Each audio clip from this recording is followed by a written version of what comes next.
வணக்கம் மக்களே, welcome to educate இந்த YouTube channel and AKM academy video classes. இந்த வீடியோவில் பிஜிடிஆர்பி ஹிஸ்ட்ரி சிலபஸை எப்படி நம்ம கவர் பண்ண போகிறோம் இந்த ஷார்ட் டூரேஷனில் அப்படின்ற ஒரு ஸ்ட்ராட்டஜி தான் நம்ம பார்க்க போகிறோம்.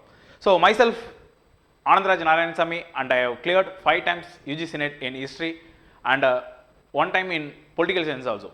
ஸோ எனக்கு என்ன ஸ்ட்ராட்டஜி ஹெல்ப் பண்ணுச்சு அதை உங்கள் கூட நான் பகிர்ந்துக்கிறேன். நீங்கள் அதை ஃபாலோ பண்ணிங்க அப்படின்னா உங்களுடைய சக்ஸஸ் ரேஷியோ வந்து இன்க்ரீஸ் ஆகிறதுக்கு ரொம்ப சான்சஸ் அதிகமாக இருக்குது. ஸோ ஃபஸ்ட்டு பார்த்தீங்க அப்படின்னா என்னுடைய ப்ரொஃபைலில் NET for assistant professor exam வந்து பார்த்தீங்க அப்படின்னா 2019 வந்து கிளியர் பண்ணியிருப்பேன் ஹிஸ்ட்ரியில். ஓகேங்களா, லைக் 2019 கிளியர் பண்ணியிருக்கேன். ஸோ அதுக்கப்புறம் பார்த்தீங்க அப்படின்னா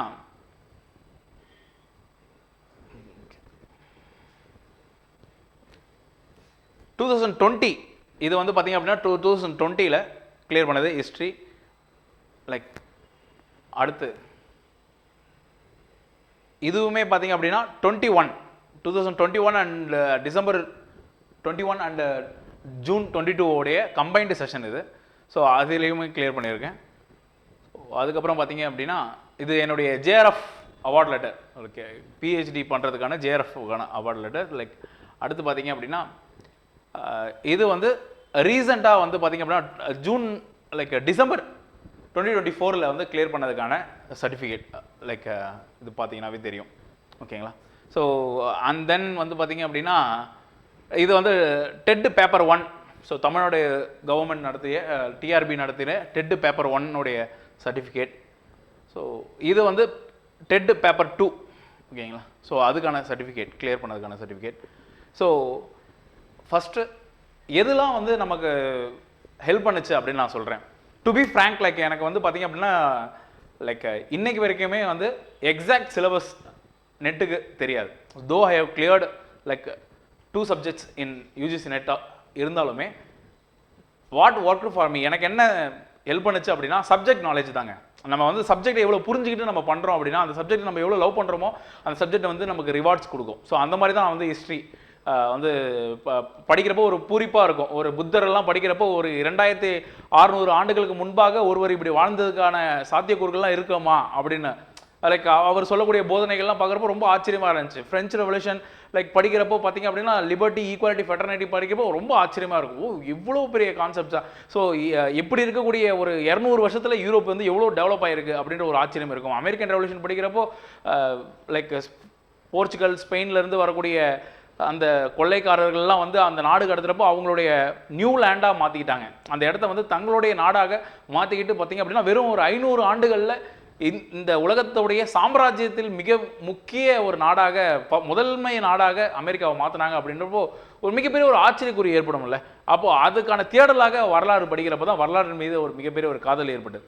அப்போது சப்ஜெக்ட் இருந்தோம் அப்படின்னா நம்ம வந்து எந்த எக்ஸாம்ஸ் வேணால் நம்ம கிளியர் பண்ணிடலாம். அதில் வந்து ஃபஸ்ட்டு ஸோ இது வந்து பார்த்திங்க அப்படின்னா நம்ம PGTRB.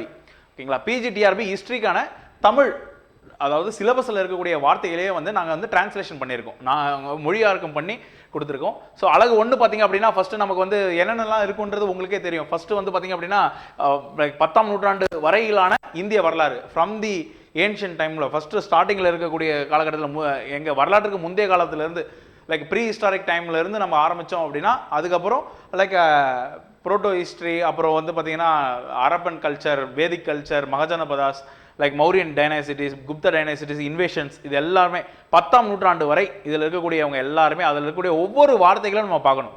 அப்போ ஒவ்வொரு வார்த்தைகளும் இப்போ ஹர்ஷர் வர்தனன் அப்படின்னு நம்ம கொடுத்துருக்கோம் அப்படின்னா ஹர்ஷவர்தனுடைய வர்தனா டைனாசிட்டி யார் எஸ்டாப்ளிஷ் பண்ணுறாங்க, அப்போ ஃபஸ்ட்டு முதன்மை அரசர் யார், கடைசி அரசர் யார், என்ன போர் பண்ணாங்க, அந்த காலத்தில் மக்கள் எப்படி இருந்தாங்க, அப்போ கலாச்சாரம் எப்படி இருந்தது, அங்கே இருக்கக்கூடிய பண்பாடு எப்படி இருந்தது, கலைக்கு எவ்வளோ இம்பார்ட்டன்ஸ் கொடுத்தாங்க, அப்போ அந்த பீரியடில் வந்து 7ஆம் நூற்றாண்டில் வந்து யார் வந்து எந்த ஆர்கிடெக்சர் வந்து டாமினேட் பண்ணுச்சு அப்படின்றது எல்லாமே நம்ம படிக்க வேண்டியது இருக்கும். ஓகேங்களா, ஸோ லைக் அடுத்து பார்த்தீங்க அப்படின்னா அழகு 2 வந்து கிபி 1565 வரையிலான இடைக்கால இந்தியா. ஸோ மிடிவல் பீரியட் வரைக்கும் லைக் இதில் வந்து பார்த்தீங்க அப்படின்னா 1565 உங்களுக்கு எல்லாருக்குமே தெரியும். ஓகேங்களா, தலைக்கோட்டை போர் அப்படின்றது வரைக்கும்.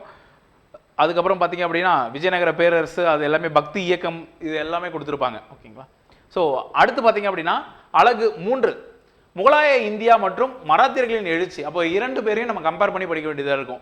முகலாயர்கள், மராத்தியர்கள். அப்போ மேலே டெல்லியில் இருக்கக்கூடிய முகலாயர்கள், லைக் நமக்கு மகாராஷ்டிராவில் இருக்கக்கூடிய மராத்தியர்கள், அவர்களுக்கு இருவரும் இருக்கக்கூடிய போர்கள், என்னென்ன போர்கள் ஏற்பட்டது, அவர்களுக்குள்ளே இருக்கக்கூடிய அந்த லைக் பிரபுக்கள் வந்து தனியாக ஹைதராபாத்து, அவத், பெங்கால் இந்த மாதிரி எங்கெங்க வந்து தங்களுடைய ஆட்சியை அமைத்தார்கள், அப்புறம் பிற்காலத்தில் அது என்ன ஆனது அப்படின்றதெல்லாம் நம்ம பார்ப்போம். ஒவ்வொரு முகலாய அரசர்கள், அந்த 6 அரசர்களுடைய போர்கள் என்னென்ன, அவர்கள் வந்து எந்த மத குருமார்களுடன் உடன்படிக்கைகள் கையெழுத்திட்டாங்க அப்படின்றதெல்லாம் நம்ம படிப்போம். ஓகேங்களா?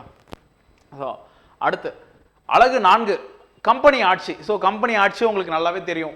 லைக் மாடர்ன் இந்தியன் ஹிஸ்ட்ரியோடைய தொடக்கம் அதுதான். Like East India British rule வந்து. ஓகேங்களா? ஸோ அதில் வந்து யார் யாரெல்லாம் உள்ளே வராங்க அப்படின்றதெல்லாம் உங்களுக்கு தெரியும். நான் வந்து தமிழில் காமிக்கிறேன் ஒரு தடவை. ஓகேங்களா? வேறு எதுவுமே கிடையாது. ஏன்னா நிறைய டீச்சர்ஸ் வந்து ஏற்கனவே படிக்க ஆரம்பிச்சிருப்பீங்க, ஏற்கனவே சப்ஜெக்ட் ஹோல்டில் வச்சுருப்பீங்க. ஒரு சில பேர் இப்போ ஆரம்பிப்பீங்க. And well and good. இப்போ பண்ணாலுமே நம்ம வந்து ஃபுல் ஃபோர்ஸாக பண்ணோம் அப்படின்னா கண்டிப்பாக நம்மளால் கிளியர் பண்ண முடியும். ஸோ வரலாறு வந்து நம்ம நினைக்கிற மாதிரி வந்து ரொம்ப காம்ப்ளெக்ஸ்லாம் கிடையவே கிடையாது. அது வந்து லைக் வரலாறு ஆசிரியர்கள் உங்களுக்கு தெரியும். அப்படி இல்லைனா நீங்கள் வந்து எம்ஏ எல்லாம் படிச்சிருக்கவே மாட்டீங்க. ஓகேங்களா? எம்ஏ பிஎட் முடிச்சிருக்கீங்க அப்படின்னா லைக் வரலாறு வந்து ரொம்ப ஈஸியாக இருக்குதுன்னு நீங்கள் நினைக்கிறதுனால தான். ஓகேங்களா? அடுத்து பார்த்தீங்க அப்படின்னா அழகு 5 முடியாட்சியிலிருந்து சுதந்திரம் வரை. ஸோ கம்பெனி ரூலில் இருந்து 1857 இருந்து 1858 லைக் அலகாபாத் ப்ரொக்ளமேஷனில் வந்து பார்த்தீங்க அப்படின்னா மாறுது, கம்பெனி ரூல் மாறுது. அங்கேருந்து இண்டிபெண்டன்ஸ் வரை 1947 வரை இந்த யூனிட் 5. அப்போது லைக் அடுத்து பாருங்கள் யூனிட் 6 சுதந்திர India. So 1947 to till now, இப்போ ரீசன்ட் டைம்ஸில் இருக்கக்கூடிய மாடர்ன் இந்தியன் ஹிஸ்ட்ரி வரை. அப்போது மொத்தம் 6 அலகுகள் இந்திய வரலாற்றை மட்டும் பற்றி பேசுது. அப்போ இந்திய வரலாற்றுக்கு பார்த்தீங்கன்னா நம்ம சிலபஸில் குறைந்தபட்சம் 60% அப்படின்னு மாதிரி 10 சாப்டர் இருக்குது. அந்த 10 சாப்டரில் 6 சாப்டர் வந்து நமக்கு இந்தியன் ஹிஸ்ட்ரி. அப்போது இந்தியன் ஹிஸ்ட்ரி மட்டும் 60%. இந்த 60%த்தில் தெள்ள தெளிவாக நம்ம படித்தோம் அப்படின்னா நம்மளால் ஈஸியாக எக்ஸாம்ஸை கிளியர் பண்ண முடியும். லைக் இதில் வந்து பார்த்திங்க அப்படின்னா இப்போ 110 கேள்விகள் வரலாறுல இருக்கும். அந்த 110 கேள்விகளில் குறைந்தபட்சம் 60 கேள்விகள் இந்த 6 லெசன்ஸில் 6 சாப்டர்ஸ்லேருந்துமே வரப்போகுது. அப்போது இதில் வந்து சில பேருக்கு வந்து ஏன்ஷியன் ஹிஸ்ட்ரி ரொம்ப பண்டைய கால வரலாறில் வந்து ரொம்ப ஸ்ட்ராங்காக இருப்பீங்க. சில பேர் இடைக்கால இந்திய வரலாறில் ஸ்ட்ராங்காக இருப்பீங்க. சில பேர் நவீன கால இந்திய வரலாற்றில் ஸ்ட்ராங்காக இருப்பீங்க. அப்போது நம்மளுடைய கோர் ஸ்ட்ரென்த் எதில் இருக்குது, நம்ம எதில் கொஞ்சம் வீக்காக இருக்கிறோம் அப்படின்றதெல்லாம் நம்ம தெரிஞ்சுக்கணும். ஃபஸ்ட்டு அனலைஸ் பண்ணிப்போம். ஓகேங்களா? ஸோ பின்னாடி எப்படி ஸ்ட்ராட்டஜியில் பண்ண போகிறோம் அப்படின்னு நம்ம சொல்கிறோம். அடுத்து பாருங்கள் அழகு 7. அழகு 7 வந்து 13ஆம் நூற்றாண்டு வரையிலான தமிழ்நாட்டு வரலாறு. அப்போது இரும்பு காலம் தொன்று பாண்டியர்கள் காலத்து வரை வந்து தமிழக வரலாற்றை வந்து அவங்க கொடுக்குறாங்க. அப்போ இதுலேருந்தே தெரிஞ்சிடும் வந்து சங்க காலத்துக்கு முன்னாடி இருக்கக்கூடிய இரும்பு காலத்திலேருந்து லைக் தமிழக வரலாறு வந்து நம்ம வந்து ஷார்ட் ஃபார்மில் லாங் டூரேஷனை கொஞ்சம் சுருக்கி கொடுக்குறாங்க. அப்போனா நம்ம வந்து இதில் இருக்கக்கூடிய முக்கியமான தகவலை மட்டும் நம்ம படித்தாவே போதுமானது. இப்போ சங்க காலம்னு எடுத்துக்கிட்டிங்க அப்படின்னா இப்போ சங்ககால இலக்கியங்களில் இருக்கக்கூடிய முக்கியமான இலக்கியங்கள் ரொம்ப உள்ள பூர்ந்து நமக்கு வந்து படிக்க வேண்டிய தேவை இருக்காது. ஓகேங்களா? ஸோ அதுக்கான பல்லவர்களுடைய ஆட்சி. ஏன்னா நம்ம வரலாற்று ரீதியாக போகும்போது வரலாற்றில் வந்து எவிடன்சஸ் வந்து ரெண்டுமே இருக்கும். Literary evidences and archaeological evidences ரெண்டுமே இருக்கும். அப்போது அந்த ஆர்ச்சியாலஜிக்கல் எவிடன்சஸ்ன்றப்போ நமக்கு கோவில்கள், அவங்க இருக்கக்கூடிய நாணயங்கள் என்ன, அவர்கள் அப்புறம் புத்தகங்களில் வந்து எந்தெந்த பெரிய நல்ல பாப்புலராக இருக்கக்கூடிய புலவர்கள் என்னென்ன புத்தகங்களை எழுதினார்கள் அப்படின்னு நம்ம புகழ்பெற்ற அந்த புத்தகங்களை நம்ம படித்தாலே போதுமானது. ஓகேங்களா? அடுத்து அழகு 8 இடைக்காலம் முதல் தற்கால தமிழ்நாடு வரை.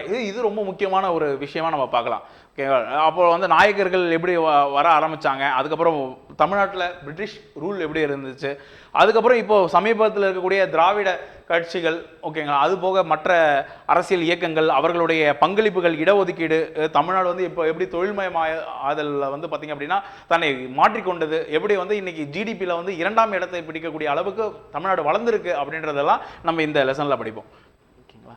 அடுத்து அழகு 9 நவீன மேற்கிந்திய நாடுகளின் எழுச்சி. ஸோ நம்ம வந்து பார்த்தீங்க அப்படின்னா 6 வரைக்கும் இந்திய வரலாறு பார்த்தோம், 7, 8 தமிழக வரலாறு. ஆனால் தமிழக வரலாறு வந்து பார்த்தீங்க அப்படின்னா லைக் நம்மளுடைய சிலபஸில் இருக்கக்கூடிய வார்த்தைகளை வச்சு நீங்கள் பார்த்தீங்க அப்படின்னா குறைந்தபட்சம் 25%, அதாவது 60% இந்திய வரலாறு, 25% தமிழக வரலாறு. மிச்சம் இருக்கக்கூடிய 15% தான் நம்ம உலக வரலாறு. அதனால் உலக வரலாறை பார்த்து நீங்கள் பயப்பட வேண்டிய தேவை கிடையாது. ஆனால் உலக வரலாறை தவிர்த்து நீங்கள் போஸ்டிங் வாங்க முடியுமா அப்படின்னா அது சந்தேகம் தான். ஓகேங்களா? ஏன்னா அது நான் சொல்லிடுறேன். அப்போது நவீன மேற்கிந்திய நாடுகளின் எழுச்சி. அப்போது இன்னைக்கு ஏன் இவங்களை பற்றி நம்ம படிக்கிறோம் அப்படின்னா இன்னைக்கு உலகத்தில் இருக்கக்கூடிய எல்லா நாடுகளும் இவர்கள் வந்து பார்த்தீங்க அப்படின்னா ஒரு 18ஆம் நூற்றாண்டில் வந்து ரொம்ப மொனார்க்கியாக இருக்கக்கூடிய முடியாட்சியாக இருக்கக்கூடிய நாடுகள்லாம் இன்னைக்கு பார்த்தீங்க அப்படின்னா யூரோப்பியன் யூனியன் எந்த அளவுக்கு ஒரு 200 ஆண்டுகளில் எவ்வளோ பெரிய மாற்றம், எவ்வளோ பெரிய முன்னெடுப்பு, அது வந்து கடந்து வந்த பாதை என்பது ரொம்ப பஞ்சு மெத்தையாக கிடையாது, கரடு முரடான ஒரு பாதை.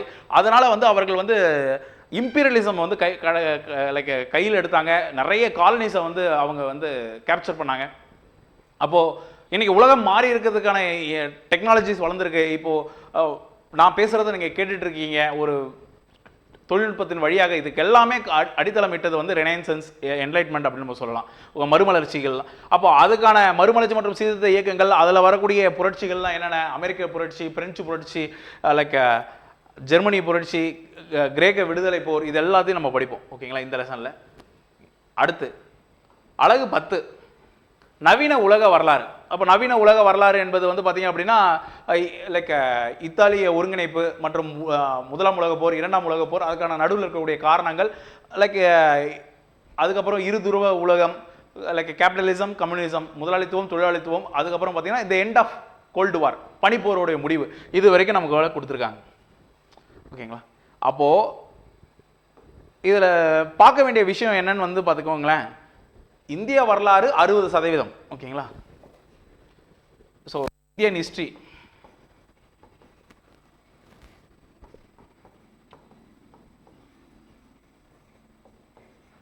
%60, தமிழ்நாடு ஹிஸ்ட்ரி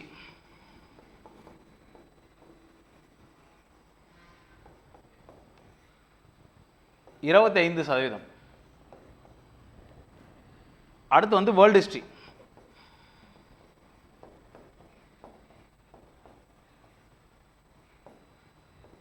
அது 15%. ஓகேங்களா. ஸோ இப்படி தான் நமக்கு கொடுக்கப்பட்டிருக்கு. இப்போ நீங்கள் நம்ம வந்து எதில் வந்து நீங்கள் வந்து ரொம்ப ஸ்ட்ராங்காக இருக்கிறீங்களோ அப்படின்னா, ஃபர்ஸ்ட் வந்து ஃபார் எக்ஸாம்பிள் வந்து நான் வந்து எனக்கு வந்து இப்போ தான் சார் ப்ரிப்பரேஷன் ஆரம்பிக்க போகிறேன் அப்படின்னா, உங்களுக்கு எது ரொம்ப பிடிக்குமோ அதுலேருந்து ஆரம்பிங்க. ஏன்னா நீங்கள் வந்து லைக் அதை வந்து ரொம்ப ஈடுபாடாக படிச்சிருப்பீங்க, அதை வந்து ஒரு மேலோட்டமாக படித்தாவே உங்களுக்கு ஒரு ஐடியா இருக்கும். ஃபார் எக்ஸாம்பிள் இப்போ வந்து மாடர்ன் இந்தியன் ஹிஸ்ட்ரி வந்து பாருங்களேன், அது வந்து என்னுடைய ஃபேவரட்னு நான் நினைப்பேன். அப்போது நான் வந்து மாடர்ன் இந்தியன் ஹிஸ்ட்ரி உட்காந்து படிக்கிறப்போ ஒரு குறிப்பிட்ட ஒரு ஃபார் எக்ஸாம்பிள் ஒரு 3 to 4 டேஸில் வந்து மாடர்ன் இந்தியன் ஹிஸ்ட்ரி முடிச்சிடுறேன் அப்படின்னா எனக்கு ஒரு மிகப்பெரிய ஒரு தன்னம்பிக்கை கிடைக்கும். ஓகே, நம்மளால் வந்து இந்த மாடர்ன் இந்தியன் ஹிஸ்ட்ரியெல்லாம் முடிக்க முடியுது அப்படின்னு. அப்போது அதுக்கப்புறம் என்ன பண்ணணும் அப்படின்னா சேனலைஸ் பண்ணணும் நம்மளோட எனர்ஜியை. வந்து அந்த அந்த ஒரு மொமெண்டமில் எனர்ஜி கிடைக்குது பார்த்தீங்களா, அந்த எனர்ஜியை வந்து நீங்கள் மடைமாற்றம் பண்ண வேண்டியது இருக்கும். எது இருக்கிறதுலையே எனக்கு ஐடியாவே இல்லையோ, ஓரளவுக்கு எனக்கு வந்து இந்த இடம் கிரே ஏரியாவாக இருக்குது அப்படின்னா அந்த பர்டிகுலர் டாப்பிக்கை நான் வந்து தொட ஆரம்பிக்கணும். ஏன்னா அப்போ தான் நான் வந்து எஃபர்ட் போட்டு டைம் போட்டு எடுப்பேன். அப்போ கண்டிப்பாக வந்து என்ன ஆகும், டைம் கொஞ்சம் எடுக்கிற மாதிரி இருக்கும், ஆனால் அதை பிடிச்சிருங்க. அதுக்கப்புறம் நீங்கள் ரெண்டுமே இல்லாத மாதிரி, ரொம்ப ஸ்ட்ராங்குன்னு சொல்ல முடியாது, ரொம்ப வீக்குன்னு சொல்ல முடியாது, ஓரளவுக்கு பண்ணுறேன் சார் அப்படின்னு நினைக்கக்கூடிய சப்ஜெக்ட்ஸை வந்து நீங்கள் தேர்டாக வச்சுக்கோங்க. ஸோ அதுக்கப்புறம் ஒரு டாபிக்ஸை முடிச்சிருங்க. இப்போ இந்தியன் ஹிஸ்ட்ரி எடுக்கிறீங்க, இந்தியன் ஹிஸ்ட்ரி முடிச்சிருங்க, அதுக்கப்புறம் வேர்ல்டு ஹிஸ்ட்ரிக்கு வாங்க, அதுக்கப்புறம் தமிழ்நாடு ஹிஸ்ட்ரிக்கு வாங்க. சில பேர் என்ன பண்ணுவோம் அப்படின்னா, நம்ம வந்து இல்லை நான் அங்கே கொஞ்சம் படிப்பேன், யூனிட் 1 படிப்பேன், யூனிட் 6 படிப்பேன், அப்புறம் யூனிட் 10 படிப்பேன், காலையில் 6 to 9 மணி காலை உணவுக்கு முன்னாடி இந்த சப்ஜெக்ட். அப்போ என்ன ஆகும் அப்படின்னா நம்ம பிரெயின் வந்து ஏற்றுக்காது. ஓகேங்களா. வரலாறு என்பதே ஒரு கோர்வை தான். எதனால அந்த வரலாறு படிக்கிறோம் அப்படின்னா அந்த நிகழ்வுகளுக்கான காரணங்கள் என்ன, எதனால அடுத்தடுத்த நிகழ்வுகள் நடக்குது அப்படின்றதான். டக்குன்னு அப்படியே இப்படி நடந்துடாது. வரலாறு என்பது அப்படி நடக்கவே நடக்காது இல்லை. அப்போ ஒரு அந்த கோர்வையே உங்கள் மைண்ட் அண்டர்ஸ்டாண்ட் பண்ணிக்கணும். நீங்கள் வரலாறு நீங்கள் நினைக்கிற மாதிரி நம்ம வந்து இப்போது நிறைய வீடியோஸ் எல்லாம் பார்த்தீங்க அப்படின்னா சஜஷன்ஸ் எல்லாம் காமிப்பாங்க. நீங்கள் வந்து இயர் டைம்லைனை பார்த்து பயப்படுறீங்களா, கவலையே படாதீங்க, எங்களுடைய நோட்ஸை வாங்கி படிங்க, நீங்கள் டைம்லைன்லாம் ஈஸியாக கிளியர் பண்ணுறீங்க அப்படின்றது. அது வேணால் நம்ம ரிவிஷன் பண்ணிக்கலாம், ஆனால் வந்து உங்களுக்கு அந்த கோர்வை தெரியணும். ஓகேங்களா. ஏன் வந்து 1789 பிரெஞ்சு புரட்சி நடந்தது, ஏன் வந்து அதுக்கப்புறம் நெப்போலியன்ற ஒரு மன்னன் வந்து வந்தான் அப்படின்ற ஒரு எண்ணம் இருக்கணும். அப்போ பேட்டில் ஆஃப் வாட்டர்லூல என்ன நடந்துச்சு, ஏன் நெப்போலியன் வந்து லைக் ஃபாலோ ஆனாங்க, அதுக்கப்புறம் வந்து லைக் அலையன்சஸ் எப்படி ஃபார்ம் ஆனது அப்படின்னு நம்ம பார்க்க வேண்டியது இருக்கும். லைக் 1830 1830 என்ன, 1848 அப்படின்னு 1848. இப்போ பார்த்தீங்க அப்படின்னா இந்த மதுபான கடைகள்லாம் இருக்கக்கூடிய பாட்டிலில் இருக்கக்கூடிய கம்பெனிஸ்லாம் பார்த்தீங்க அப்படின்னா லூயிஸ் 16, லூயிஸ், அப்புறம் வந்து இந்த 1848 அப்படிலாம் இருக்கும். ஓகேங்களா. ஸோ இதெல்லாம் வந்து பார்த்தீங்க அப்படின்னா பிரெஞ்சு புரட்சி அடிப்படையாக வைத்து தான் வந்திருக்கு, லூயிஸ் பிலிப்பு. ஸோ இதுக்கான காரணம் கூட நம்ம தெரிஞ்சுக்கணும்னு வைக்கலாம். இதெல்லாம் நமக்கு சிலபஸில் இருக்குது. ஓகேங்களா? ஸோ அதெல்லாம் நம்ம வந்து ஃபோக்கஸ் பண்ணி படிக்கணும். அண்ட் இன்னொரு லைக் பதட்டப்பட வேண்டிய ஒரு விஷயம் என்னவா இருக்கும் அப்படின்னா, எஜுகேஷன் மெத்தடாலஜி வந்து புது சிலபஸ் விட்டுருக்காங்க. அதுக்கு 30 மார்க் இருக்குது. அதை தவிர்த்தும் நம்மளால் எக்ஸாமை பாஸ் பண்ண முடியாது. நல்லா ஞாபகம் வச்சுக்கோங்க. அடுத்து வந்து ஜென்ரல் ஸ்டடீஸை பற்றி நீங்கள் கவலைப்படவே வேணாம். அப்போ எஜுகேஷன் மெத்தடாலஜி, ஜென்ரல் ஸ்டடீஸ் இதுக்கான வீடியோஸ் வந்து நம்ம சேனல்லையே வந்து ரெகுலராக அப்லோட் பண்ணுறோம். ஓகேங்களா? அதை பற்றி நீங்கள் கவலைப்பட வேணாம். லைக் நிறைய ஆசிரியர்கள் வந்து கிளாஸஸ் இருக்கா சார் அப்படின்லாம் கேட்குறீங்க. வந்து இதுக்கு முன்னாடி வந்து நான் கிளாஸஸ் வந்து லைக் அப்லோடே பண்ணலங்க. ஏன் அப்படின்னா வந்து எக்ஸாம்ஸ் வரட்டும், அதுக்கப்புறம் தான் சீரியஸாக படிப்பாங்க, அதனால் வெயிட் பண்ணுவோம் அப்படின்றதுக்காக நாங்கள் வெயிட் பண்ணிட்டு இருந்தோம். லைக் இப்போது then it got started. Like நமக்கு வந்து அந்த எக்ஸாம் ஃபீவர்ன்றது வந்துச்சு. சார் 80 நாளில் பண்ணுற முடியுமா அப்படின்லாம் இருக்குது. நீங்கள் கவலையே படாதீங்க, 80 நாளில் தட்டுறோம் தூக்குறோம் அப்படின்ற மாதிரி நாங்கள் சொல்லித்தரோம். ஓகேங்களா? ஸோ நாங்கள் இருக்கோம், ஏகேஎம் அகாடமி இருக்குது அப்படின்ற நான் உறுதிமொழி உங்களுக்கு கொடுக்குறேன். ஆனால் நீங்கள் வந்து ரெகுலராக ஒன்று மட்டும் ஃபாலோ பண்ணோம். லைக் யூடியூப் சேனலை சப்ஸ்கிரைப் பண்ணாதவங்க சப்ஸ்கிரைப் பண்ணிக்கோங்க. ரெகுலர் அப்டேட்ஸ் வந்து யூடியூப்பில் தான் வரும். அண்டு டெஸ்ட் பேட்ச் கிளாஸஸ் இதுக்கு எல்லா டீட்டெயில்ஸும் வந்து பார்த்திங்க அப்படின்னா ரெடி பண்ணிட்டு இருக்காங்க. லைக் மெட்டீரியல்ஸ் வந்து பார்த்திங்க அப்படின்னா ஆல்ரெடி எங்ககிட்ட மெட்டீரியல்ஸ் இருக்குது. But even though like materials பார்த்து நீங்கள் கவலைப்பட வேணாம். நீங்கள் எம்ஏ எதில் முடிச்சிங்களோ அந்த மெட்டீரியல்ஸை எடுத்துக்கோங்க, அதுவே போதுமானது. மற்ற அகாடமிஸ் மெட்டீரியல்ஸ்லாம் வந்து நீங்கள் வந்து தவிர்த்துடலாம். வந்து உங்ககிட்ட அந்த புக்ஸ்லாம் இருந்துச்சுன்னா அதுவே போதுமானது. வரலாறுல ஒன்றும் புதுசாக வந்து காந்தி அப்படி நாளைக்கே வந்து புதுசாக ஒரு காரியத்தை பண்ணுற போகிறதில்ல. அதே தந்தி யாத்திரை தான், அதே லைக் சிவில் டிசோபீடியன்ஸ் மூவ்மெண்ட் தான். இது எல்லாமே அப்படியே தான் இருக்கும். ஓகேங்களா? ஸோ அதனால் என்னென்னா கொஞ்சம் டேர்ம்ஸ் மாறலாம். இப்போ எல்லா யூனிவர்சிட்டிஸ் புக்ஸுமே நல்லா தான் இருக்கும். அதனால் வந்து அதை பார்த்து நீங்கள் ஒரி பண்ணிக்க தேவையில்ல. எது உங்களுக்கு கிடைக்கலையோ அதை மட்டும் நீங்கள் வந்து பர்ச்சேஸ் பண்ணி வாங்கிக்கலாம். ஓகேங்களா? So test series details and like எப்படி நம்ம ஷெடியூலில் கவர் பண்ண போகிறோம், இந்த கிளாஸஸ்லாம் எப்படி இருக்க போகுது, உங்களுக்கு என்ன நீடு வேணும், இது எல்லாத்தையும் நீங்கள் கமெண்ட் பண்ணுங்கள். அண்ட் நிறைய பேர் வந்து தமிழில் வந்து எங்களுக்கு வந்து பிடிஎஃப் கொடுங்க சார் அப்படின்னாங்க. ஆக்சுவலாக லாஸ்ட் டைம் வந்து லைக் சிலபஸ் வீடியோஸ் போடுறப்பவே நான் சொல்லியிருந்தேன் தமிழ் வந்து கொடுக்குறோம் அப்படின்ட்டு. நிறைய டீச்சர்ஸ் வந்து மெசேஜ் பண்ணிகிட்டே இருந்தாங்க. ஸோ எல்லாருக்கும் தனிப்பட்ட முறையில் வந்து கூடிய விரைவில் எனக்கு 90% நாங்கள் அனுப்பிச்சிட்டோம். ஒரு 10% பேருக்கு வந்து நிறைய மெசேஜ் வரதுனால லைக் அனுப்ப முடியாமல் இருந்திருக்கோம். நாங்கள் வந்து டிரைவில் லிங்க்கில் லைக் அட்டாச் பண்ணுறேன், நீங்கள் அதிலேருந்து டவுன்லோட் பண்ணிக்கோங்க டிஸ்கிரிப்ஷனில் இருந்து. ஸோ ஃபர்தராக உங்களுக்கு என்ன நீடு வேணுன்றதை நீங்கள் கமெண்ட்டில் சொல்லுங்கள். Thank you so much people. Thank you so much for வாட்சிங்.